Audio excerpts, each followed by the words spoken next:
Hey, welcome back to the shop. I'm Brian. Today I want to go over some shop furniture upgrades I made and point out some mistakes that I made that you as a beginner will want to watch out for if you want to create your own. So let's get into it. So initially, I had planned on filming the creation of some of this with the cabinets and the drawers and whatnot. However, to my good fortune, my wife decided to come out and help me in the shop and build these things, which is great. Extra set of hands in the workshop, never a bad thing. However, she likes to have her music on and she kind of dances around the shop when we're out here. And if I had even accidentally caught some of that on camera, you guys would never find the body. So I just decided to put the camera away. So let's talk about the finished product and I can point some things out that I ran into. First thing I want to talk about, there's lots of plans out there on the internet from other YouTube woodworkers and others that have builds for shop furniture, workbenches, assembly tables, outfeed tables, shop cabinets, those kinds of things. And they're great. I know like Travis at Shop Nation has some great ones. Matt at MWA Woodworking, I believe, has a few. Matt Outlaw at 731 Woodworks has plans for several different things. And there's dozens of others. And they're all great. One thing I would caution, don't just buy their plans and follow them to the letter. Use their plans as a starting point. And the reason is their perfect workbench might not be as perfect in your shop. Maybe the size is a little wrong. Maybe the height is too low. For example, I'm 6'4". So when I built this bench and this counter, I set this to be at waist high for me. So this puts this at about 40 to 41 inches on a work surface. This works great for me. My wife is a foot shorter than me. This is a little tall for her. And those kinds of things are what you need to keep in mind when you're choosing plans. So I say choose a plan based on the features and the construction and what you might want to learn. But always be aware that you might need to tweak those plans just slightly to get them to be the perfect bench for your shop. Some other things to look out for. I used basic framing construction grade 2x4s from the big box store to build this workbench. Now, I didn't run it through the full milling process, and I should have. And I'll show you here in just a second what I ran into as a result. Now, when I say the full milling process, I'm talking about using your saw to cut it to length. And then if you have all the machinery, joiner, planers, drum sander, big table saw, all that kind of stuff to really clean it up. I didn't do that. Now, I did let it sit in my shop for several days to acclimate because if you've noticed, you go pick up those 2x4s from the big box stores, a lot of times they are just almost soaking wet because of where they're stored or how recently they came in. So you definitely want them to sit and acclimate to your shop and dry out. As a result of that, though, you may go back a week later and find out that this perfectly straight, beautiful board you bought dried out and now bends at a 45 or makes a left turn somewhere in the middle of it. So my recommendation, based on my own mistakes and what I should have done here, cut them to rough length. That will take out a lot of bend and twist and some warping just by shortening them. Plus, the shorter boards are easier to work with than a full 8-foot length. Then, on your 2x4s, you always got this rounded corner here on your standard 2x4. Run this through your table saw and flatten that out. Get rid of that rounded corner. You're going to cut off about maybe 1/4 of an inch here at most, but make them square. After that, check for twists, bends, run them through the planer joiner if you've got them, or use a planer as a joiner with a sled. Hand plane them, however you tend to do it. Try to get the twists and bends and warps and everything out as much as you can. Ideally, you want them to be completely flat and square, just as you would if you were working with hardwoods to make a piece of heirloom furniture. This is a good place to practice all those, and it makes for a better bench at the end. So let me bring you in here and I'll show you a couple of things I had to put up with as a result of not milling that. So I'm going to bring the camera in right quick. So I'm going to apologize to anybody that might have issues with the quick movement. So here we go. Now, as you can see, we get down in here, you'll notice that that board back there has a twist as it goes into the corner. That is a result of the warping in the 2x4s. I also ran into an issue on this side where my boards warped on me slightly, causing the interior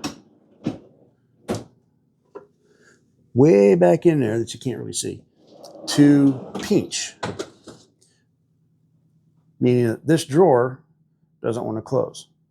So I'm going to have to redo that drawer. These are the kinds of things you run into when you don't mill up the 2x4s. And then there's other little things like, you know, that would be a cleaner closed joint there. I did use the half laps all the way around to build the 2x4 workbench. So that I also recommend. That helps transfer your load in straight into the floor. And then use that all the way around. You also see I used 1/2-inch plywood, 3/4 MDF, and then Formica as a cover. That makes it dead flat and resistant to a lot of wear and tear. Now, your cabinets, you might also run into an issue when you're using 2x4s for part of it. You see, I made the cabinet out of 3/4 plywood, but now I've got this gap in there because of physics, really. And let me explain that. So, garage floors are designed to slope from the back of your garage towards your big door. Of course, the design for garage is to hold your car. Your car comes in, you have condensation from the air conditioners, you might have something leaking, rain coming off. And the garage floor is sloped and made of that smooth concrete so that all that stuff comes off your car and rolls out that big door and out of your garage, making for a safer environment. My garage is over 40 years old, so there's 40 years of settling. Just to let you know, this workbench, when I set it, this goes 6 foot long, 3 feet deep. Over that 3 feet, I had to shim the front of this up 1/2 inch in order to make this flat and level.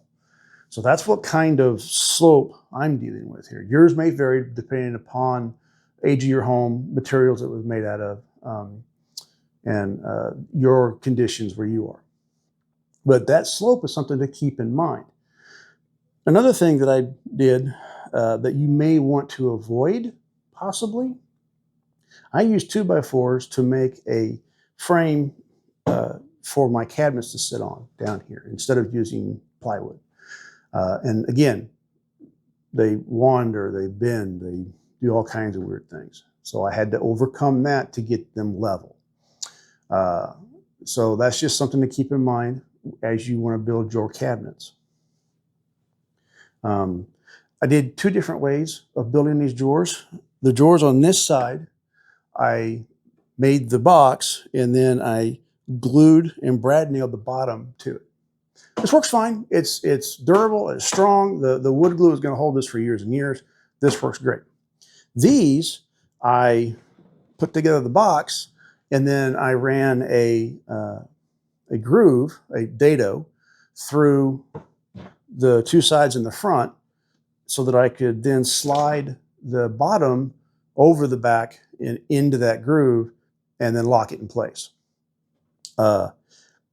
This method, you'll see a lot of guys talk about doing this or a version of this. I wanted to try both just to have my own experience with it.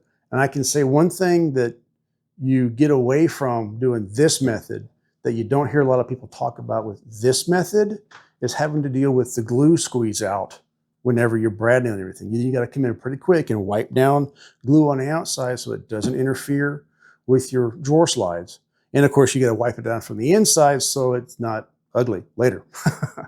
So Now, these aren't finished.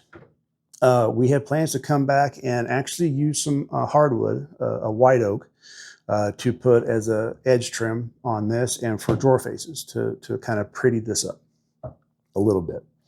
But those are a couple of things that I ran into that I wanted to bring out so that if you are a beginning woodworker and you are thinking about building your own shop furniture, or if you're just a homeowner or DIY and you're thinking, hey, I'd like to have a workbench in my garage.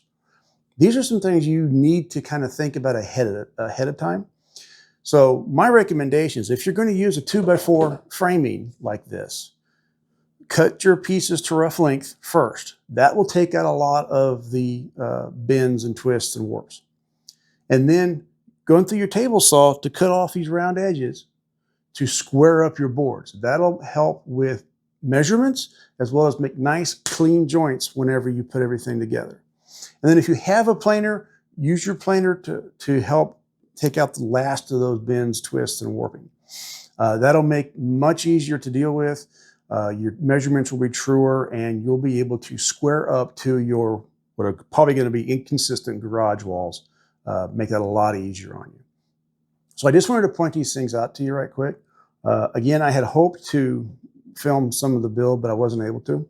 But I just wanted to point out what I ran into doing this and get this out for your education, help you avoid some of the mistakes that I've made because, you know, we're all in this together. And if we can't learn from each other, then we can't learn at all, right? So that's it for today. Another short video as I get up and running here. I will be finishing my shop upgrades very soon and be able to get into actual project builds again. And I will be filming and posting those as I can. So look out for my next one. Hopefully it'll be pretty soon. And until then, have a great day. Be good to each other. And we'll see you in the next one. Bye-bye.